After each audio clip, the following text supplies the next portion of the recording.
this house we're born, into this world we're thrown.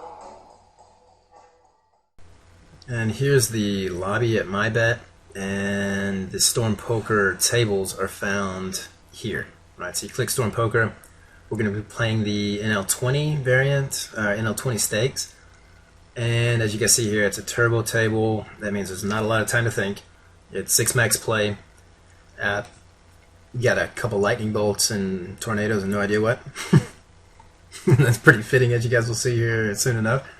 The average pot size of the entire pool of players, at currently 123 players in the entire pool, is right at $3. So the average pot we're going to see is right about $3 right now. And players per flop at 14%, right? Which, yeah, it's not necessarily speaking for very, very loose play, right? There's only 6 players.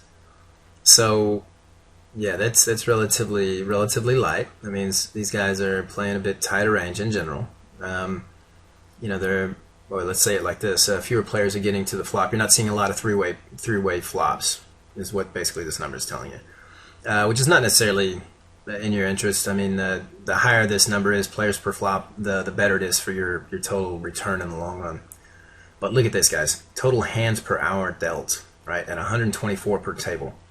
So once we get into our real sessions at, basically four cornering it, running 4 storm tables, maybe even up to 6 at one point, we'll be on any given table looking at 124 hands per hour. Whereas in your typical ring game, you can expect, I guess, 50 to 70-ish. And yeah, that's really the difference. One of the big benefits here at the Storm Poker tables, and yeah, in addition to the speed and the fun of it all. As you can see here, yeah, currency's US dollars, speed hold'em, no disconnect protection, turbo 6-handed play, minimum buy-in is $6 that we had just covered, right, in the theoretical section. Essentially 30 big blinds, and the maximum was 100 big blinds for 20. Average stack size is $20. The highest is 80. So there's a guy that has, you can only buy in for 20, right? So this guy has basically increased his stack twice. He's doubled twice. And yeah, or just kind of accumulated as he went. But yeah, that's how it is. Again, average hands per hour at 126. The highest hands per hour rate was at 376 even. Right? So that's, I mean, a lot of action on just one single table. And that being said, guys, I think you should also go over here to settings when you jump into the mybet.com lobby, and I want you guys to go to table and definitely auto muck. Make sure that's clicked, right? You don't want to be showing your opponents your hands. Yeah, remember table positioning. You guys can fool with that as you like, but definitely the auto muck needs to be checked. The cards, very important, guys. Check the 4-color deck, right? I don't care who you are at one point. If you're playing 2-color decks, even though that is the actual live, deck color, you're going to overlook something at one point for sure. So just go ahead and make it 4 colors. There's no real difference if it's a little bit funky at first. If you're used to the 2-color decks, trust me, I was too. It's much better with 4-color deck. It's just easier on the eyes and reduces the number of potential unforced errors you can make. Chat, we'll just leave it on. System, yeah, why not? What else do we have here? Audio you can fool with. I reduce it because I don't like these enormously loud peeps. And let's see here. And this auto top up for cash games, this is very important. This is what I have set, and that means I'm going to actively always buy back up to the table maximum. Alright, because I'm playing a big stack strategy. Now, I would recommend this for experienced players. I would not recommend this for less experienced players, because you don't know how much you're losing necessarily unless you are playing with, again, I use Hold'em Manager, and I've got a graph that I'll show you guys at the end of the session, always up on the other screen, showing me exactly how many big blinds I'm up or down in any given session. So this can be really, it's a good thing. You always want to be capped up to the maximum if you are playing the big stack strategy. But if you're new to the game, don't click this, because you want to know how much you're losing. And if it auto caps you up when you're only kind of bleeding chips without showdowns, you don't really have a feeling for how much you might have already dropped. So I would say leave this unchecked for your first couple sessions, and then check it, and basically manually then buy back up yourself as you move forward at the actual tables. All right, so with that, we are good to go, and I'll jump into this table here. We're going to be number 115 or 119 of the total pool of players. So 79 suited to kick it off here in the small, raise it up as a steal versus, again, a mid-stack player, careful for the re-steal pushes, and he lets one go. But as you guys see here, you know, we got the speed fold, and that's the big benefit here at the storm tables. Ace Jack from the hijack position, raise up open 3x, and Kick Maniac lets it go. That's not a theoretical steal. The steals start here at the cutoff. Steal raises. Alright, 87, I'm just going to speed fold.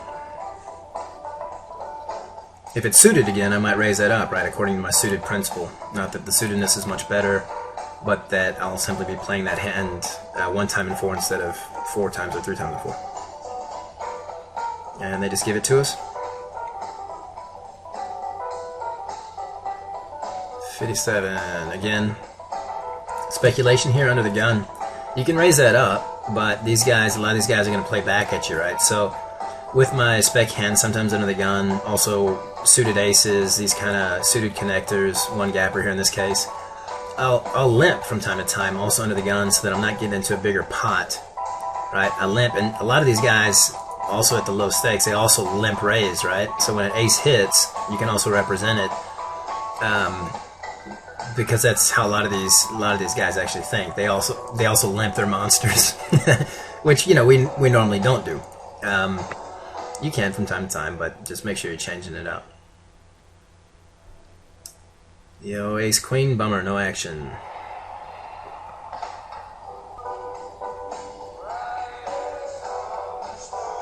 So the ace 3 is definitely a steal raise here. And if he had raised, I would have probably 3-bet re-stealed versus that. And again, we're playing without stats, so we're playing, you know, for my experience online, you know, a bit blind. I prefer having the stats there, knowing exactly what these guys are playing in different positions. You can really use that to your advantage. But in this case, we don't have that, so we got to play, you know, general tendencies, stuff like that. Big pots, big hands. Small pots, small hands. We raise one up 4x this time with the ace king, changing it up a bit. And 2 folds, bummer, no action. So ace jack. And here we're playing, you see the empty seats here, right? So we're playing 4-handed. So that does adjust, or affect actually the ranges that you're playing. And the ace jack here, UTG and a re-raise, I'm just going to let go. We're dominated too often with that hand. 68. Yeah, just waiting for our wave here. Good old speed fold. 10 jack, offsuit, maybe playable depending on what comes. Small stacker here, just folds it around. We take a shot versus a mid stacker. And we take it down. I contest it with our steel raise.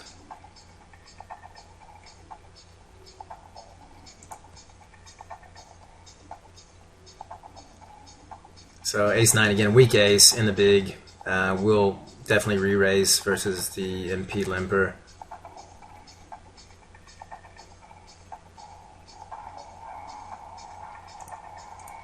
Just pot it, giving this guy again 2-to-1 odds.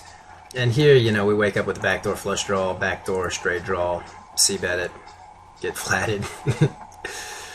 It could be a check raise here, but again, that's a very typical float move. So he flats the flop, bets the turn, and now I check raise, thinking that he's doing this as a float bluff, and get called again.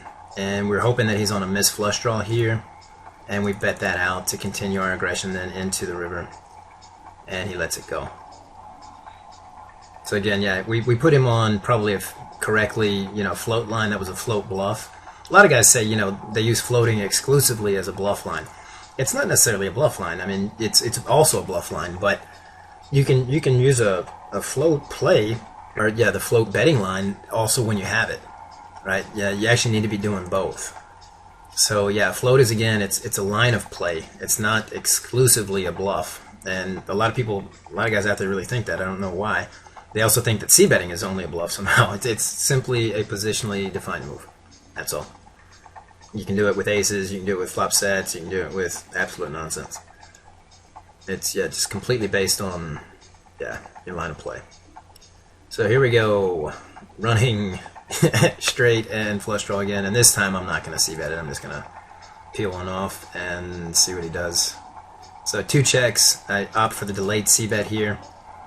Pretty hefty, and delayed c-bets are, I've found, at the lower levels, much more effective than just c-betting every single flop. So definitely add that to your arsenal, guys.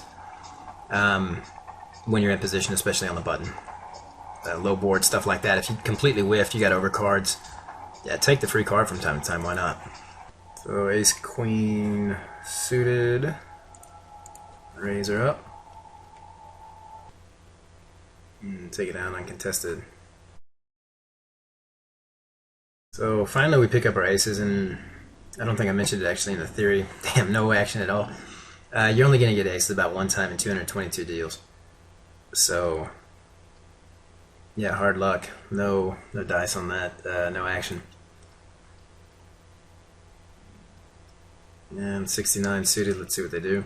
Again, you guys are seeing all these little mid stackers here.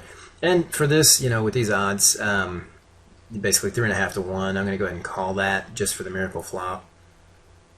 And those are the ones, that you can really, when you hit hard, they can pay off. You normally want to be doing that against bigger stack players. Now that I'm looking at this, I probably should just let that go.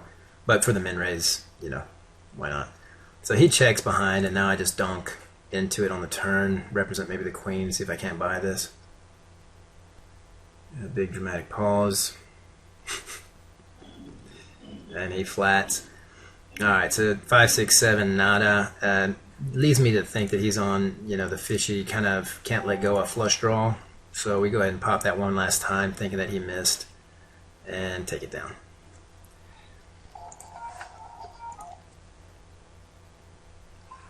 Oh wow, we flop here the trip eights, and that's just going to be a check, let him bet. Probably check call, and then we'll run the out of position donk move. Or we can just check raise right now, right? And you guys want to also increase your check raising, stuff like that, but this time we're going to check call it because there's nothing to protect against. And this time with the 2 hearts, I am going to go ahead and bet into it. Also, if he's on Jack King, stuff like that, we don't want to see another, for example, 9. And here, although I am going to go ahead and make a value bet here, half pot, and think we're good versus a lot of hands here. Any bear queen, stuff like that. He does let it go, and we take it down.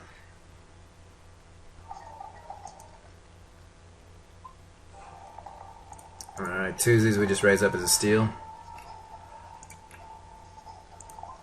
And we catch, re-raise. Mercy, mercy, mercy. We're having no dice here on the music. Alright, 8 times 10 is $8, right? So I had it with the implied odds calling for set value. And no set, no bet. I'm just going to save that money because he probably hit the king. And see what he does. He does bet it out half pot. I mean, you can also check raise it, for example, here. Also with your set of 9s or 10s. Check flat it, stuff like that. You can also just bet it out. This time we just, no set, no bet. We just play a textbook and hit or miss poker. King, queen, under the gun. We'll raise that up. Open raise. And Fearless Felix was a little bit scared. And fast decision makes a fast decision. And we take it down uncontested. And I'm glad just to see a cheap flop here, so I just checked that. Wow, flop the open in a straight draw. That's nice. It is 2 suited, so I don't want to see the 7 or the queen of diamonds, but yeah, definitely want to semi-bluff that. Don't have a made hand, but I have a decent draw. Was also a limp pot and got a lot of fold equity. Anyways, we wake up with ace queen after having played a couple rounds in order to stay in the game. We'll make a re-steal here, 3 exit, and we get a caller here from a mid-stack player. And let's see what the initial raiser does. He actually comes over the top. So again, he 2 bets, I 3 bet. There's a flat. This guy 4 bets all in for well over 50 big blinds, and the ace queen is pretty much toast here, guys, even when he calls. We wake up with kings here and see if we get any action. Probably folded to us. Come on, Fearless Felix. I think we're gonna have to change his name for sure. Fearful, timid, no idea. Alrighty, yeah, and we got no play here with our actual holding, and we'll soldier on. So what's going to happen in future videos is, we're going to have 2 initially in the next video to kind of build up, and then 4 tables rocking at the same time, and I'll be pausing the video. So basically, pausing the video, coming back and forth, making the commentary as the hands are interesting, and that's going to be pretty standard from here on out, guys. So with this, I think we're able to really fly through these hands. Explained, I think, everything you need to know about position, everything you need to know in general about typical bet sizing, general ranges, as again, very, very broad recommendation for the 6-max game. Different red flags to watch out for at the small stakes. Again, always adhering to bankroll management, as you guys have already seen in this session itself. Just check one with the under the gun limper here, see what we flop. So top pair and the weak flush draw. And in this case, with the 6, here's a spade. You're thinking of the 6 of the spade as more as a blocker, right? Because you really don't want to see another spade there. And yeah, we take it down with a pot bet there, or half pot bet. Okay. So 4s, we're going to flat for set value, and we hit another monster. So we pull a stop and go here, we flatten and donk into it with the aces on board, and he lets it go uncontested. So I flatted one here in the big, and we're going to float this on this low board. We actually catch one of our cards, but this move I would be making also when I don't hit the queen. So I raise that up, and actually he's small stack, so I'm just going to shove here. And maximal fold equity, and if he's on like ace king, ace jack, that kind of stuff, and he under pairs under the queen, we got a lot of fold equity here. If he's on the 6, whatever, he calls us with the flush draw and misses. Really good for our return. The thing is, if we only flat that, guys, right, coming into the river, we don't get paid off, and 2, he's only going to fold after a check when we bet and he misses his flush. So again, playing on the turn is the way to get paid off in a lot of scenarios. 7s here under the gun razor. I'm just going to flat that, and again, the rule is 9 times more or less, but just to keep it simple, just think 10. So 10 times the 70 is $7, and he's got that in a bit, so we're good for set mining. And we haven't actually hit a set yet, so in this entire session, there it is, top set. He checks, and I'm going to check one behind, even though it is a dangerous board. Now we're full. 7's full of 4s, and I can't believe he didn't c-bet that. So now I've got to take a shot, otherwise I'm not going to get paid off at all, and that's probably the end of the hand. Damn. Yeah, so we hit the set, but yeah, I got shortchanged on it, so to say. And yeah, he got away with his checks, and unfortunately we didn't get paid out. And we pick up aces again here on the button. This guy limps, and we're going to make the same move that we'd always make, basically 3 or 4 times the big blind +1 per limper to isolate on the button. And this guy sees that as an isolation raise and re-raises, and or he has a decent hand, and 2 folds. And now I'm not going to just flat. Alright, we're both big stacked. I'm going to raise that back up and probably take it down. Yeah, bummer. But I'm also okay with that result in the long run, because I'm making money, when he 3-bet folds.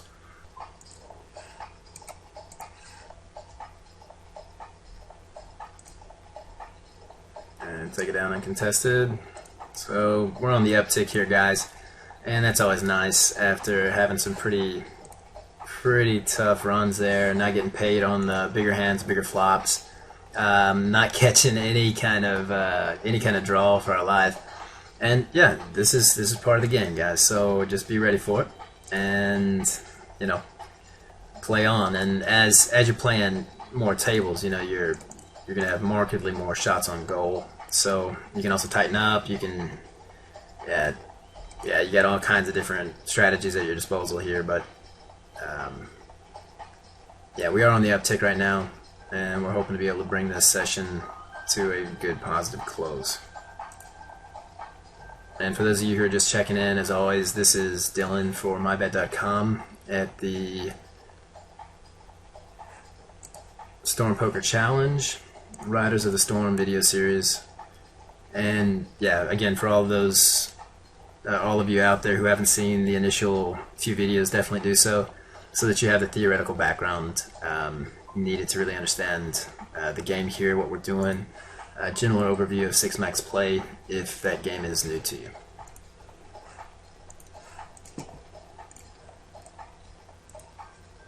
So 33, then we're going to raise that up as a steal.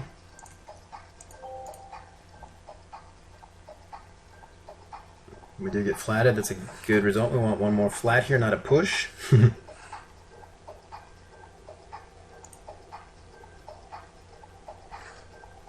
He lets it go. Looking for the 3. No dice yet again. King flops. He checks. We see bet it in position. That's a good thing about raising up your mid pockets, because you can represent that king, right, instead of just limping. I find limps a lot more in early position with the small pockets. In late position, you almost always want to just raise that up. Open, at least. Again, the reason for that is you can, 1, take down the blinds uncontested, good result. Successful steal raise. And 2, you know, when you hit your set, it's a bigger pot if you do get called pre-flop. And 3, you can represent any high boards if you do get flatted and the guy checks into you and you miss. So everything going for you. Again, in position play, in position play, in position play, and be aggressive, right? Especially when you're entering a pot in late position, go ahead and raise it up. In general.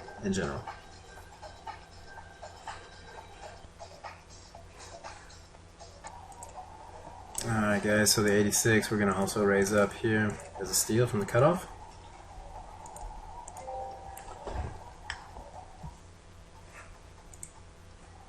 And we get flat on the button, so we're out of position here post-flop. And this guy, of course, from the big could make a squeeze 3 bet, but he doesn't. We flop 2 pair, which is about 49-1 against, given our holding. Non-paired cards, but I don't want to see, it's really connected, 2 suited, very wet board. So I bet that out, and like that turn card. And this time I've got to put a little bit more heat behind that bet. Mercy. Alright, so he flats us again, and I'm going to make a value bet here, thinking we're still good. Still good versus all over pairs, ace-8s, stuff like that. And looks like we do get paid off. Curious. He had the 7 queen, so he was playing mid pair. And yeah, that's a good result. Again, question on the river, can he call you down with a worse hand? Answer in that case was definitely yes, and a big multiple yes. So yeah, that's all good, and we will play on. Again, on the uptick here, guys, trying to end the session on a good positive note. So again, this is Dylan for mybet.com, wishing you all the best, and definitely best of luck at your next storm table.